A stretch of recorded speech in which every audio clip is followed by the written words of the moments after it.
Hello, everybody, and welcome to the last episode of Inside the Red Box.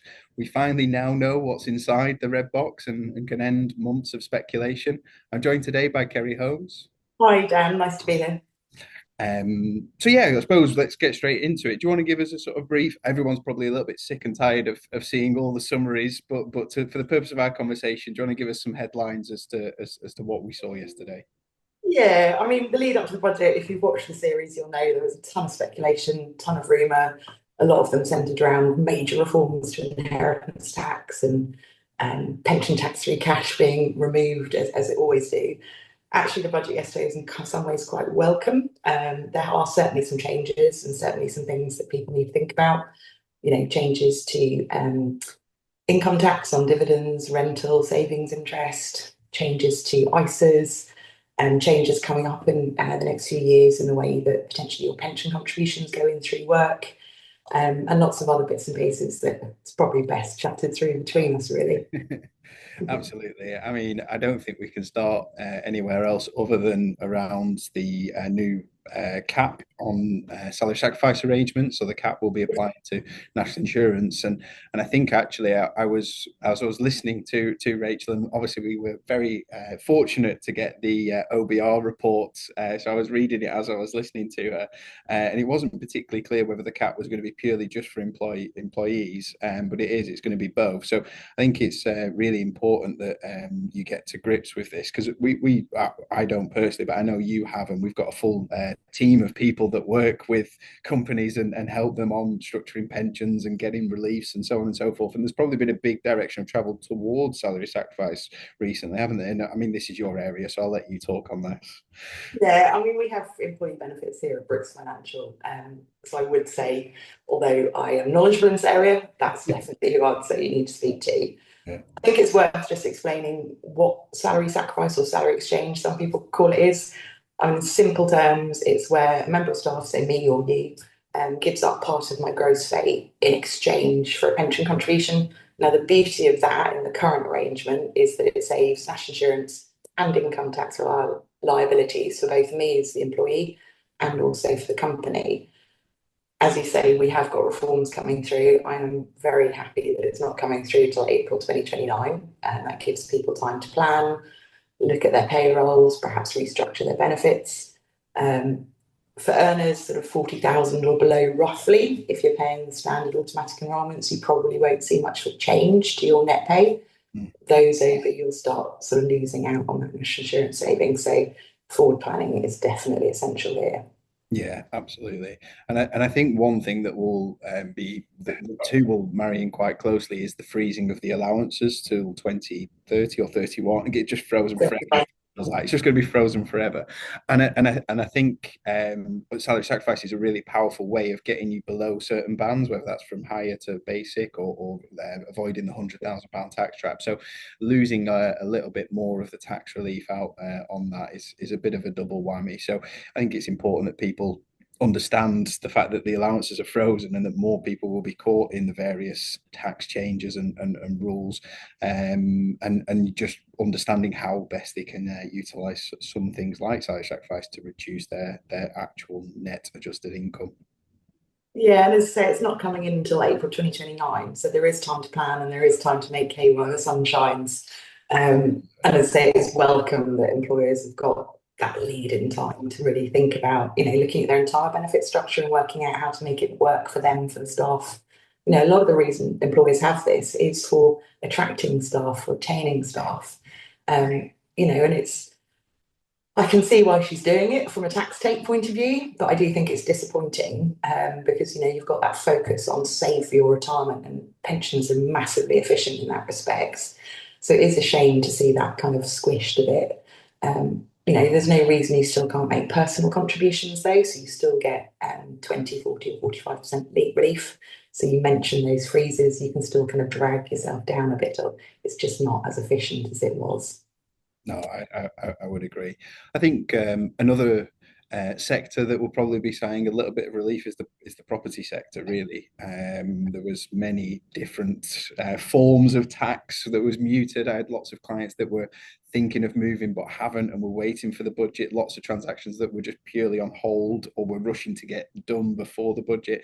So I think that hopefully now a bit of clarity in terms of what it is. And look, it is what it is. I'm not here to comment on whether I agree, disagree, I think it's good or bad. But I think that with the reaction from the gilt market as well, which obviously directly impacts mortgage rates, I know I was talking to a couple of mortgage advisors this morning. They seemed quite happy that is that it was their reaction to the budget, I suppose. So they're pretty happy on that. But I suppose one part of the property sector that will be a little bit upset, even more so, will be landlords and the changes to the tax rates on that income. Yeah, so it's a 2% rise there, and not just for landlords. So yeah, rental income, instead of 20% for basic, 22, 40, 42, and so forth. I mean, it could have been a lot worse. There was talks about national insurance coming in on it, which, if they'd done it at employers' rates, would have been significantly more. So I think there is a sigh of relief that it's not worse than was anticipated pre the budget. Yeah. I mean, it'd be interesting to see how this is this the final nail in the coffin for it. I've had lots of conversations over the last 12, 18 months where we've sat down with somebody and actually worked out what money they're earning from their buy-to-let property. And in some cases, they're actually paying for the privilege of renting their property out. And it's I think it is definitely worth, if anybody's thinking about it, sitting down and just doing a very factual, simple calculation, and understanding where it is. Because 20, 30 years ago, it was almost, you just might as well have invested in buy-to-let property. Whereas now I think it's not so much of a no-brainer as it once was. No, I think you can pick up the odd gem, but you've really got to do your sums. So work with a professional advisor. Is the yield on this? We say they used to be sort of 7% after tax average yield, which was a nice steady return. I think if you bought off spec now with all the additional costs, and also the landlord duties, just in terms of tenants, all the rest of it, it becomes quite a stressful exercise if you're entering into it. And actually, are you making much more than you would have done if that had sat, in a low risk portfolio? So yeah, it's sitting down, looking at your cash flow, working out, is this the right asset? Don't just offload, because there are other taxes to think about and you need to plan it carefully. But yeah, it's certainly something this government and previous ones have been working to make less and less attractive for some time now. Yeah, certainly have. And I suppose loosely attached to properties, the lifetime ISA is going to be scrapped. Well, they're going to have a consultation in terms of what they should do with it and how they should bring it about. I would say of all of my friends, the vast majority were going to use one or wanted to use one or maybe didn't, because buying a property in and around the southeast and London was quite difficult with that cap. So I think it either needed a big reform or overhaul or just a scrapping and starting again. But it's just important that they make sure that the people that have saved in it aren't going to be impacted in a negative way. But that does also bring up the word ISA. Do you want to tell everybody what your thoughts are on the changes to the ISA allowances and what they are? Yeah, I feel like I've gone back in time, to be honest, and I'm probably showing my age a little bit here. So I worked in the late 90s where PEPs and TESAs, which were the precursor to the ISA, you had a cash allowance and you had an investment allowance. And then when ISAs came out, you had exactly the same. You had a cash allowance and an investment allowance, and that changed 2017, I think it was. So all that's done is gone full circle. We're back into, you can only save 12,000 into a cash ISA for the under 65s. And everything else, if you want to use your full 20,000 allowance, you'll need to direct it into traditional investments. Now, a lot of younger people don't come anywhere near using their 20,000, so may or may not be impacted here. And obviously over 65s don't have that kind of split limit. And most of my clients, we would traditionally use the full investment allowance rather than cash ISAs anyway. So I think it's worth looking at your journey and thinking, well, hold on, what do I need? Are these short-term goals? Is what my cash is for? Actually, is this for long-term? Is this to support my retirement? Because ISAs are a fantastic tax-free income for later life. And work with your planner to work out what's best and how best to structure that. And that links into things like, the income tax increase for savings, and also for dividends as well. So you've got that time to plan. So I would say sit down, look at your portfolio. I'm not expecting significant changes, but make sure that interest producing and dividend producing are in the right tax wrappers so that you're not getting caught by that extra 2%. Yeah, absolutely. I also found it quite funny when she did our job for us and sort of illustrated if you put £1,000 into a stocks and shares ISA from I think she said 97 or 99, and the difference would have been £50,000 compared to a cash ISA. So I think as you said, a lot of my clients we only ever use the investment ISA allowance, and I think that probably goes a long way to showing if you have financial advice and you've got somebody not necessarily teaching but coaching you and helping you go through market volatility and calm you down when you get a bit scared, and now I've got clients that we've been looking after for 10-15 years, and they don't worry anymore necessarily as much as they did 10-15 years ago, and they understand that the investment journey is not as smooth sailing as everybody would like it to be, but actually if you take a long-term view on how long you can keep the money invested, it has a much bigger, profound impact on the end result. Yeah, and that's understanding your personal goals and where you are in your journey. So, going back to the lifetime ISA, if you were using it and you're planning to buy and you've got that 12 months on the clock, get that 25% bonus in and use the 4,000. Why wouldn't you while it's still here? And absolutely have a look and see what new comes out.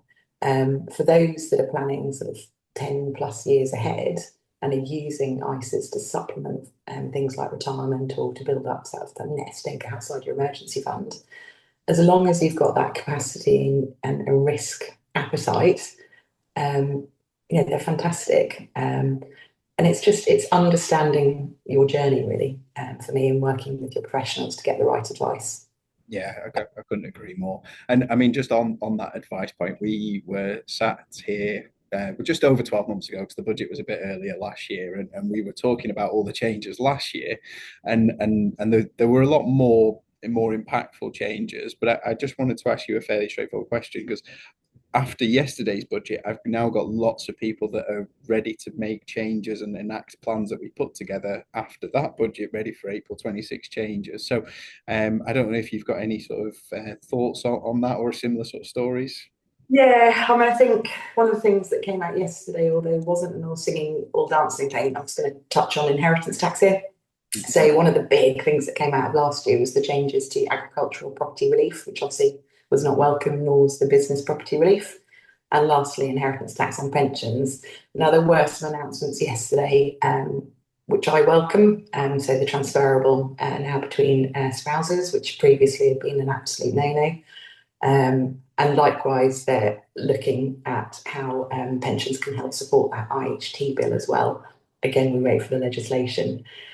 So I think having a bit more certainty, knowing that in this budget, at any rate, there aren't any more of these massive sweeping go back to the drawing board and rethink everything is welcome. And we can now start sort of enacting, as you say, those plans with a bit more clarity, which is hugely welcomed. Yeah, no, absolutely. And I think one of the things that I've done more so than anything over the last, well, certainly over the last 24 hours and the last couple of weeks is just sort of finally putting insurances in place. Because I think everybody, especially some of my farming clients that I look after and advise on, they were just hoping that something might come out of this budget, that the rules might not and change and so on and so forth. And now that it's kind of been, we've gone through another budget, not even mentioned, other than that slight, that, and it is welcome the fact that they can transfer the allowance now. But yeah, I think it's now time for farmers to get firmly involved in the planning, ready for April 26, and sit down with somebody and take advice, because there are lots of solutions, and actually we can work with them and understand what they want to achieve, and use some of our solutions to help mitigate to a great extent the inheritance tax liability.